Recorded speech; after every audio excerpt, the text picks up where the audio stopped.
Hi friends, welcome back to our YouTube channel. ಇವತ್ತು ತರಕಾರಿ ಬೇಳೆ ಸಾಂಬಾರು ಮಾಡೋದು ಹೇಳ್ಕೊಡ್ತಿದ್ದೀನಿ.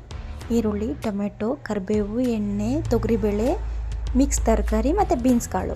ಒಂದು ಕುಕ್ಕರಲ್ಲಿ 2 ಟೇಬಲ್ ಸ್ಪೂನಷ್ಟು ಆಯಿಲ್ ಹಾಕ್ಕೊಳ್ಳಿ. ಆಯಿಲ್ ಕಾದ್ಮೇಲೆ ಸಾಸಿವೆ ಹಾಕ್ಕೊಳ್ಳಿ. ಸಾಸಿವೆ ಚಟಪಟ ಅಂದಮೇಲೆ ಕರಿಬೇವು ಹಾಕ್ಕೊಳ್ಳಿ. ಈರುಳ್ಳಿ ಹಾಕ್ಕೊಳ್ಳಿ. ಈರುಳ್ಳಿನೂ ಫ್ರೈ ಮಾಡ್ಕೊಳ್ಳಿ, ಎಣ್ಣೆಯಲ್ಲಿ ಫ್ರೈ ಮಾಡ್ಕೊಳ್ಳಿ ಚೆನ್ನಾಗಿ. ಮತ್ತು 1 ಸ್ಪೂನಷ್ಟು ಜೀರಿಗೆ ಹಾಕ್ಕೊಳ್ಳಿ. ಅದನ್ನು ಒಂದು ಸತಿ ಎಣ್ಣೆಯಲ್ಲಿ ಫ್ರೈ ಮಾಡ್ಕೊಳ್ಳಿ.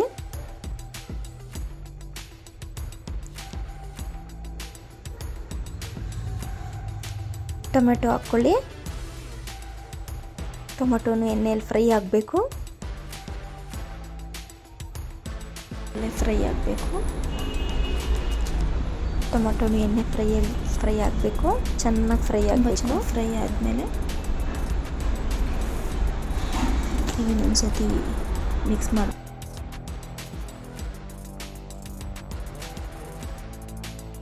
ಈಗ ವಾಶ್ ಮಾಡಿ ಇಟ್ಕೊಂಡಿದ್ದೀನಿ ತರಕಾರಿ ಎಲ್ಲ, ಮತ್ತು ತೊಗರಿಬೇಳೆ ಎಲ್ಲ ವಾಶ್ ಮಾಡಿ ಇಟ್ಟಿದ್ದೀನಿ. ಈಗ ಟೊಮೆಟೊ ಬೆಂದಿದೆಯಲ್ಲ ನೋಡ್ಕೊಂಬರೋಣ ಬನ್ನಿ. ನೋಡಿ, ಟೊಮೆಟೊ ಬೆಂದಿದೆ ಚೆನ್ನಾಗಿ. ಈಗ ತರಕಾರಿ ಹಾಕ್ಕೊಳ್ಳೋಣ. ತರಕಾರಿನೂ ಒಂದು ಸತಿ ಮಿಕ್ಸ್ ಮಾಡ್ಕೊಳ್ಳೋಣ ಚೆನ್ನಾಗಿ. ಮತ್ತು ಈಗ ತೊಗರಿಬೇಳೆ ಹಾಕ್ಕೊಳ್ಳೋಣ.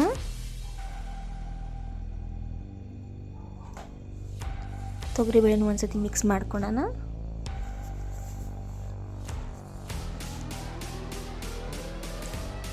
ಎಷ್ಟು ಬೇಕೋ ಅಷ್ಟು ನೀರು ಹಾಕ್ಕೊಳ್ಳಿ. ಸ್ವಲ್ಪ ಗಟ್ಟಿ ಬೇಕಂದರೆ ಗಟ್ಟಿ, ಸ್ವಲ್ಪ ನೀರು ಕಡಿಮೆ ಹಾಕ್ಕೊಳ್ಳಿ.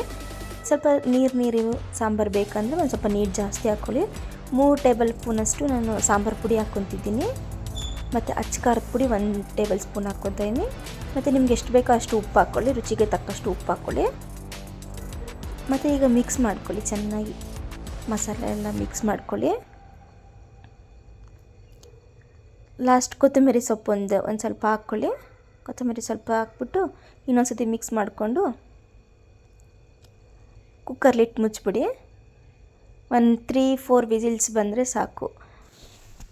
ಓಕೆ ಫ್ರೆಂಡ್ಸ್, ಈ ವಿಡಿಯೋ ಇಷ್ಟ ಆದ ಒಂದು ಲೈಕ್ ಮಾಡಿ, ಒಂದು ಶೇರ್ ಮಾಡಿ, ಹಾಗೆ ಸಬ್ಸ್ಕ್ರೈಬ್ ಆಗೋದನ್ನು ಮರಿಬೇಡಿ. Thank you.